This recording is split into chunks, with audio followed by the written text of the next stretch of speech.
ENG lakas ng awit 71, 80-23. Sa pangalan ng Ama, ng Anak at ng Espiritu Santo. Amen. Ama namin na nasa langit, sambahin ang iyong pangalan. Dumating sa amin ang iyong kaharian. Matupad ang iyong kalooban. Sa lupa gaya ng sa langit. Bigyan mo kaming ngayon ng aming pang-araw-araw na pagkain. Patawarin mo kami sa aming mga kasalanan, gaya ng pagpapatawad namin sa mga nakakasala sa amin. At huwag mo kaming ihatid sa tukso, ngunit iligtas mo kami sa kasamaan. Amen. Panginoong Diyos na kataas-taasan, kanlungan at walang hanggang lakas, kaming gayon ay nakatayo sa harap mo na may sumuko ng mga puso. Sumisigaw para sa iyong proteksyon, patnubay at buhay na presensya sa aming buhay. O Ama, ikaw na tumatahan sa lihim na dako ng kataas-taasan. Ikaw na isang ligtas na lilim sa mga oras ng paghihirap. Inilalagay namin ang aming sarili sa ilalim ng iyong mga pakpak sa sandaling ito. Lubos na nagtitiwala na 1,000 ang mahuhulog sa ating tabi. 10,000 sa aming kanan, ngunit hindi tayo tatamaan. Sapagkat ang Panginoon ay ating kalasag, ating kanlungan, ating Diyos na ating pinagtitiwalaan. Panginoon, putulin mo ang mga tanikala na gumagapos sa amin. Palayain tayo sa mga tanikala ng takot, pang-aapi, pagkabalisa. Iligtas mo kami sa silo ng mga gayam. Iligtas mo kami sa nakapipinsalang salot. Takpan mo kami ng iyong mga balahibo at silungan mo kami sa ilalim ng iyong mga pakpa. Sapagkat ang iyong katotohanan ay isang kalasag at kalasag. Kahit umihip ang hangin, kahit pilit lumapit ang dilim. Hindi kami matatakot sapagkat ang iyong liwanag ay sumisikat sa amin. Ikaw ang aming pasto, at hindi kami magkukulang. Inahiga mo kami sa lunsyang pastulan. Inaakay niya tayo sa tabi ng tahimik na tubig. I-refresh ang aming kaluluwa. O Panginoon, kahit na lumalakad kami sa libis ng anino ng kamatayan, hindi kami matatakot sa kasamaan, sapagkat ikaw ay kasama namin. Ang iyong pamalo at ang iyong mga tauhan ay umaaliw sa amin. Maghanda ka ng isang dulang sa harap namin sa harapan ng aming mga kaaway. Ahiran ng langis ang aming mga ulo, at ang aming saro ay umaapaw. Walang hanggang Diyos, sumisigaw kami para sa iyong pagkilos ngayon. Bisitahin ang bahay na ito, ang tahanan na ito, ang pamilyang ito na nagdarasal kasama ko sa sandaling ito. Kung saan may karamdaman, magkaroon ng kagalingan. Kung saan may kalungkutan, hayaang pumasok ang saya. Kung saan may kakapusan, hayaang sagana ang probisyon. Kung saan may kaguluhan, maghari nawa ang iyong kapayapaan. Panginoon, itaas mo ngayon ang iyong mga anghel sa paligid namin. Ilagay ang iyong mga makalangit na mandirigma na may mga espadang apoy, upang bantayan ang pasukan, ang labasan, ang isip at ang puso. Iligtas mo kami sa kasamaang nakikita at hindi nakikita. Protektahan kami mula sa mga bitag na inilagay ng kaaway. Ipadala ang iyong salita at pagalingin. Ipadala ang iyong espiritu at magbago. Damitan kami ng iyong baluti, Panginoon, helmet ng kaligtasan, ang baluti ng katuwiran, ang kalasag ng pananampalataya, ang tabak ng espiritu, ang sinturon ng katotohanan, at ang inyong mga paa ay may panyapak ng ebanghelyo ng kapayapaan. Panginoon, itaas mo ang iyong trono sa tahanan na ito. Naway ang iyong presensya ay parang apoy na tumutupok, na nagpapadalisay, nagpapabanaw, naglilinis at nagpapanibago. Hawakan ang taong nalulumbay, isang taong pinanghihinaan ng loob, ang taong walang nakikitang daan palabas. Naway malaman niya na ikaw ang Diyos ng imposible. Ang Diyos na nagbubukas ng mga pinto kung saan walang mga pader. Ang Diyos na nagpapabukal ng mga ilog sa disyerto. Jesus, ating tagapagligtas. Ikaw ang mabuting pastol na nag-alay ng kanyang buhay para sa mga tupa. Turuan mo kaming marinig ang iyong tinig. Sundin ang iyong mga daan. Magtiwala sa iyong soberenya. Kahit sabihing hindi ang lahat. Patuloy nating ipahahayag na tapat ang Panginoon. Bumangon man ang mundo, hindi tayo aatras. Dahil tayo ay itinayo sa hindi matitinag na bato na si Kristo. Ibuhos mo sa amin ang bagong langis, bagong panahon, bagong kilusan. Naway mabuksan ang ating espiritual na mga mata. Naway maging sensitibo ang mga taing na sa iyong tinig. At naway lumago ang ating pananampalataya gaya ng kay Salmista David, na nagsabi, ang Panginoon ang aking liwanag at aking kaligtasan. Kanino ako matatakot? Ipinapahayag namin ng may pananampalataya. Ang Panginoon ang ating pasto, hindi tayo magkukulang. Matapang naming ipinapahayag. Siya na tumatahan sa lihim na dako ng kataas-taasan ay mananatili sa ilalim ng lilim ng makapangyarihan. Ipinapahayag namin ng may pag-asa. Tiyak na ang kabutihan at awa ay susunod sa atin sa lahat ng araw ng ating buhay. Panginoon, pinupuri ka namin. Niluluwalhati ka namin. Inapalaki ka namin sa sandaling ito. Hindi sa kung ano ang mayroon tayo o nakikita, ngunit para sa kung ano ang aming pinaniniwalaan.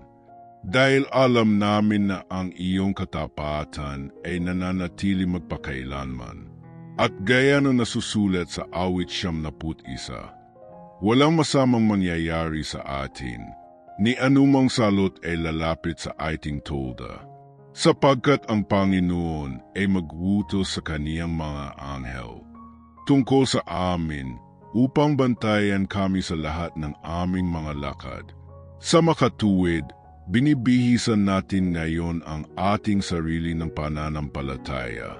Itinaas namin ang aming mga kamay sa langit at sinasabi, halika, Espiritu Santo, gawin ang iyong tahanan sa amin. At nubayan mo kami sa mga landas ng katuwiran alang-alang sa iyong pangalan. Salamat, Panginoon, para sa panalangin ito. Salamat dahil kasama natin ang Panginoon. Salamat dahil ang iyong salita ay buhay, mabisa at hindi na bumalik na walang laman. Sa pangalan ng Ama, ng Anak at ng Espiritu Santo, nananalangin kami, ipinapahayag namin, naniniwala kami at tinatanggap namin. Amen. Alleluia. Ngayon ikaw na ang bahala. Kung ang panalangin ito ay nagsasalita sa iyong puso, isulat sa mga komento, Amen, Hallelujah, luwalhati sa Diyos. Sama-sama nating ipalaganap ang pananampalataya, pag-asa at ang buhay na salita ng Panginoon. Ibahagi ang panalangin ito sa sinumang nangangailangan ng aliw at espiritual na lakas. At huwag kalimutang mag-subscribe sa channel. I-activate ang kampana para makatanggap ng mga bagong panalangin, mensahe at makapangyarihang salita mula sa Diyos. God bless. ENG Lakas ng Awit 71, 80-23. Sa pangalan ng Ama, ng Anak at ng Espiritu Santo. Amen. Ama namin na nasa langit, sambahin ang iyong pangalan. Dumating sa amin ang iyong kaharian. Matupad ang iyong kalooban. Sa lupa gaya ng sa langit. Bigyan mo kaming ngayon ng aming pang-araw-araw na pagkain.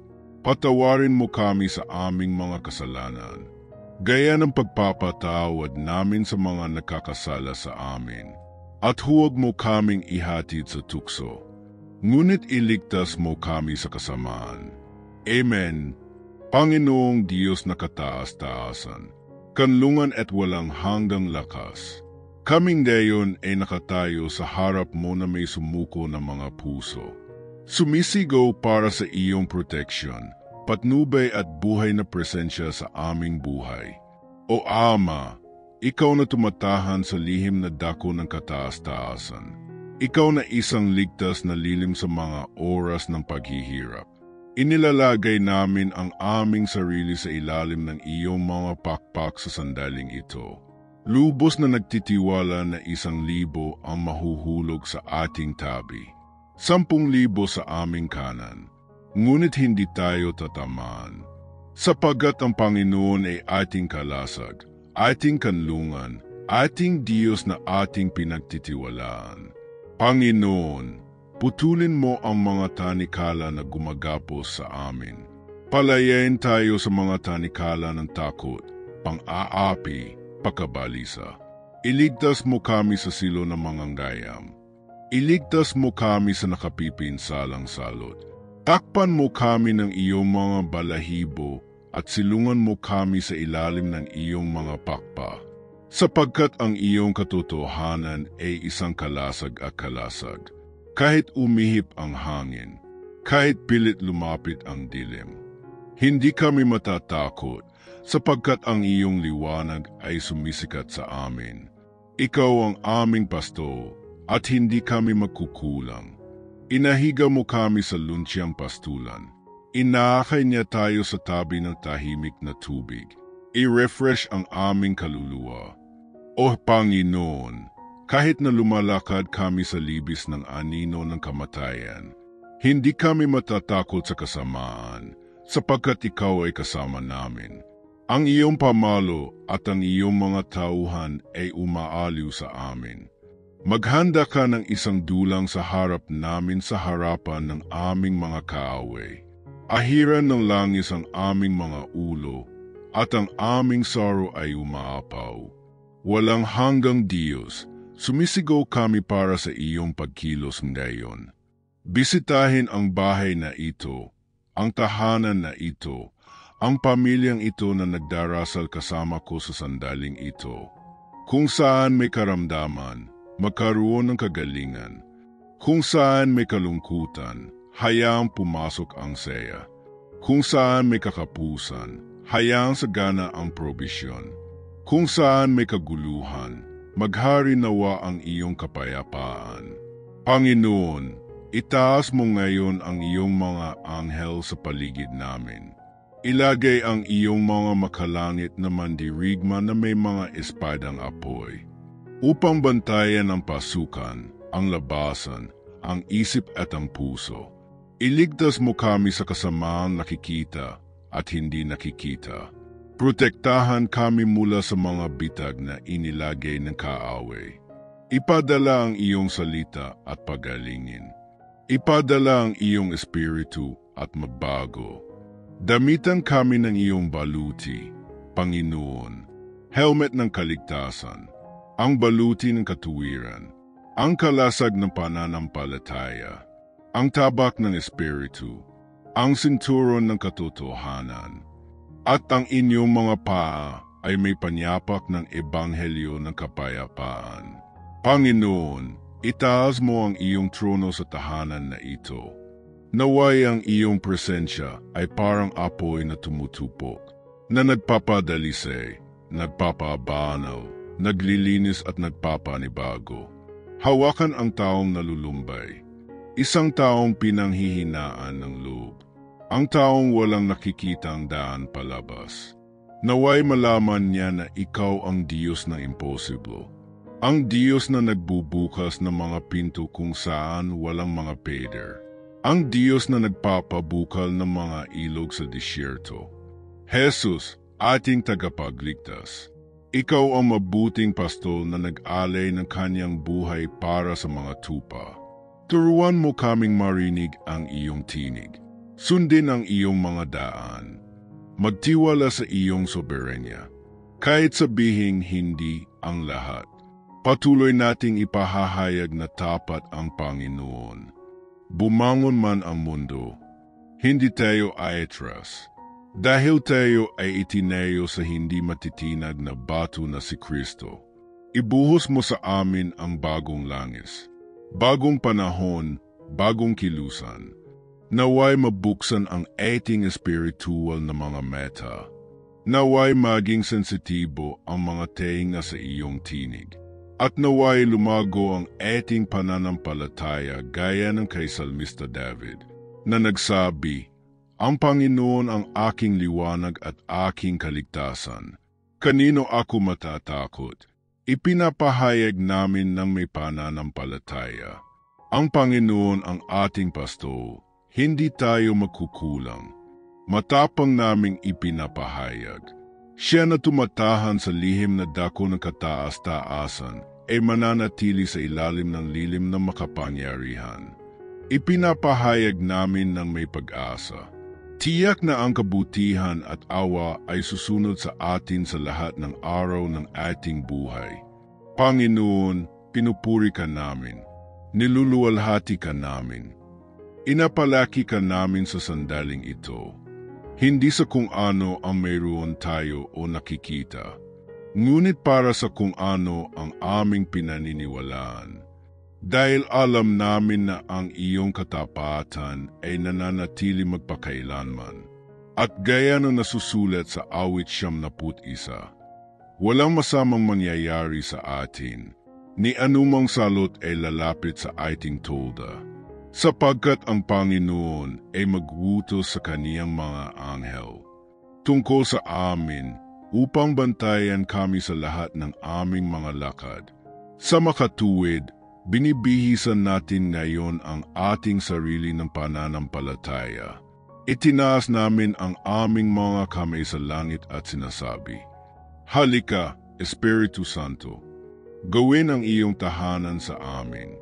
At nubayan mo kami sa mga landas ng katuwiran alang-alang sa iyong pangalan." Salamat, Panginoon, para sa panalangin ito. Salamat dahil kasama natin ang Panginoon. Salamat dahil ang iyong salita ay buhay, mabisa at hindi na bumalik na walang laman. Sa pangalan ng Ama, ng Anak at ng Espiritu Santo, nananalangin kami, ipinapahayag namin, naniniwala kami at tinatanggap namin. Amen. Alleluia. Ngayon ikaw na ang bahala. Kung ang panalangin ito ay nagsasalita sa iyong puso, isulat sa mga komento, Amen, Hallelujah, luwalhati sa Diyos. Sama-sama nating ipalaganap ang pananampalataya, pag-asa at ang buhay na salita ng Panginoon. Ibahagi ang panalangin ito sa sinumang nangangailangan ng aliw at espiritual na lakas. At huwag kalimutang mag-subscribe sa channel.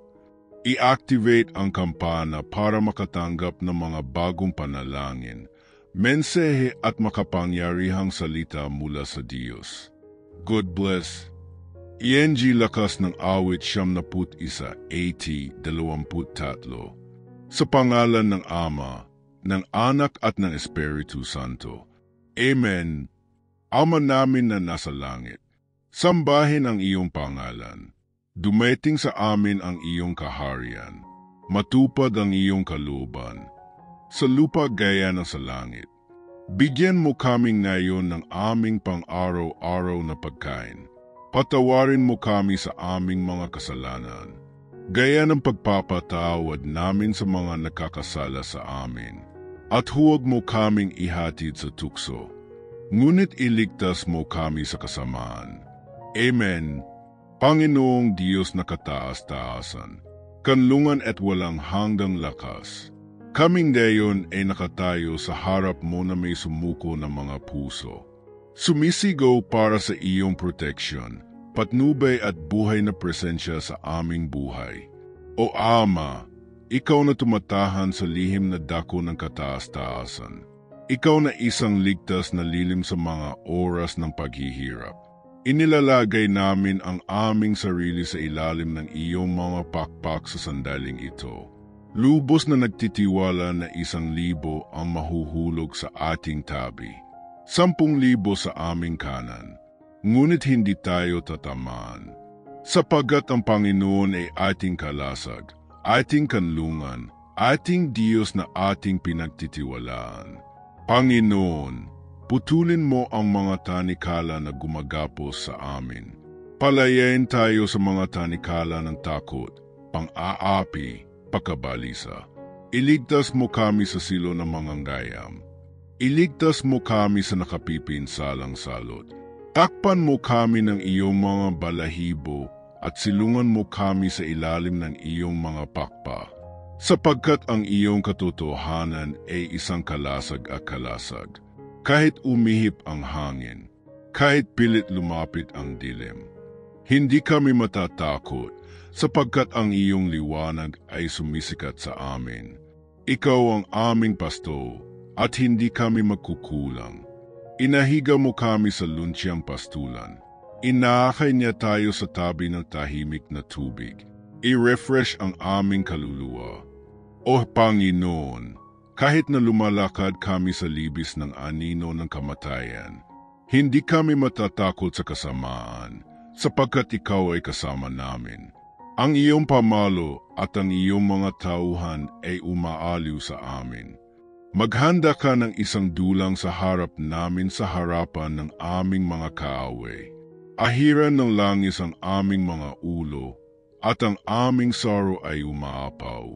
Walang hanggang Diyos, sumisigaw kami para sa iyong pagkilos ngayon. Bisitahin ang bahay na ito, ang tahanan na ito, ang pamilyang ito na nagdarasal kasama ko sa sandaling ito. Kung saan may karamdaman, magkaroon ng kagalingan. Kung saan may kalungkutan, hayaang pumasok ang saya. Kung saan may kakapusan, hayaang sagana ang probisyon. Kung saan may kaguluhan, maghari nawa ang iyong kapayapaan. Panginoon, itaas mo ngayon ang iyong mga anghel sa paligid namin. Ilagay ang iyong mga makalangit na mandirigma na may mga espadang apoy, upang bantayan ang pasukan, ang labasan, ang isip at ang puso. Iligtas mo kami sa kasamaang nakikita at hindi nakikita. Protektahan kami mula sa mga bitag na inilagay ng kaaway. Ipadala ang iyong salita at pagalingin. Ipadala ang iyong espiritu at magbago. Damitan kami ng iyong baluti, Panginoon, helmet ng kaligtasan, ang baluti ng katuwiran, ang kalasag ng pananampalataya, ang tabak ng espiritu, ang sinturon ng katotohanan, at ang inyong mga paa ay may panyapak ng ebanghelyo ng kapayapaan. Panginoon, itaas mo ang iyong trono sa tahanan na ito. Naway ang iyong presensya ay parang apoy na tumutupok, na nagpapadalisay, nagpapabanaw, naglilinis at nagpapanibago. Hawakan ang taong nalulumbay, isang taong pinanghihinaan ng loob, ang taong walang nakikitang daan palabas. Naway malaman niya na ikaw ang Diyos ng impossible, ang Diyos na nagbubukas ng mga pinto kung saan walang mga pader, ang Diyos na nagpapabukal ng mga ilog sa disyerto. Jesus, ating tagapagligtas, ikaw ang mabuting pastol na nag-alay ng kanyang buhay para sa mga tupa. Turuan mo kaming marinig ang iyong tinig. Sundin ang iyong mga daan. Magtiwala sa iyong soberenya. Kahit sabihing hindi ang lahat, patuloy nating ipahahayag na tapat ang Panginoon. Bumangon man ang mundo, hindi tayo aatras. Dahil tayo ay itinayo sa hindi matitinag na bato na si Kristo. Ibuhos mo sa amin ang bagong langis, bagong panahon, bagong kilusan. Naway mabuksan ang ating espiritual na mga mata. Naway maging sensitibo ang mga tenga sa iyong tinig. At naway lumago ang ating pananampalataya gaya ng kay Salmista David, na nagsabi, ang Panginoon ang aking liwanag at aking kaligtasan. Kanino ako matatakot? Ipinapahayag namin ng may pananampalataya. Ang Panginoon ang ating pasto, hindi tayo magkukulang. Matapang naming ipinapahayag. Siya na tumatahan sa lihim na dako ng kataas-taasan ay mananatili sa ilalim ng lilim ng makapangyarihan. Ipinapahayag namin ng may pag-asa. Tiyak na ang kabutihan at awa ay susunod sa atin sa lahat ng araw ng ating buhay. Panginoon, pinupuri ka namin. Niluluwalhati ka namin. Inapalaki ka namin sa sandaling ito. Hindi sa kung ano ang mayroon tayo o nakikita, ngunit para sa kung ano ang aming pinaniniwalaan. Dahil alam namin na ang iyong katapatan ay nananatili magpakailanman. At gaya ng nasusulat sa awit 71, walang masamang mangyayari sa atin, ni anumang salot ay lalapit sa ating tolda. Sapagkat ang Panginoon ay magwutos sa kaniyang mga anghel tungkol sa amin upang bantayan kami sa lahat ng aming mga lakad. Sa makatuwid, binibihisan natin ngayon ang ating sarili ng pananampalataya. Itinaas namin ang aming mga kamay sa langit at sinasabi, Halika, Espiritu Santo, gawin ang iyong tahanan sa amin. At nubayan mo kami sa mga landas ng katuwiran alang-alang sa iyong pangalan. Salamat, Panginoon, para sa panalangin ito. Salamat dahil kasama natin ang Panginoon. Salamat dahil ang iyong salita ay buhay, mabisa at hindi na bumalik na walang laman. Sa pangalan ng Ama, ng Anak at ng Espiritu Santo, nananalangin kami, ipinapahayag namin, naniniwala kami at tinatanggap namin. Amen. Alleluia. Ngayon ikaw na ang bahala. Kung ang panalangin ito ay nagsasalita sa iyong puso, isulat sa mga komento, Amen, Hallelujah, luwalhati sa Diyos. Sama-sama nating ipalaganap ang pananampalataya, pag-asa at ang buhay na salita ng Panginoon. Ibahagi ang panalangin ito sa sinumang nangangailangan ng aliw at espiritual na lakas. At huwag kalimutang mag-subscribe sa channel. I-activate ang kampana para makatanggap ng mga bagong panalangin, mensahe at makapangyarihang salita mula sa Diyos. God bless.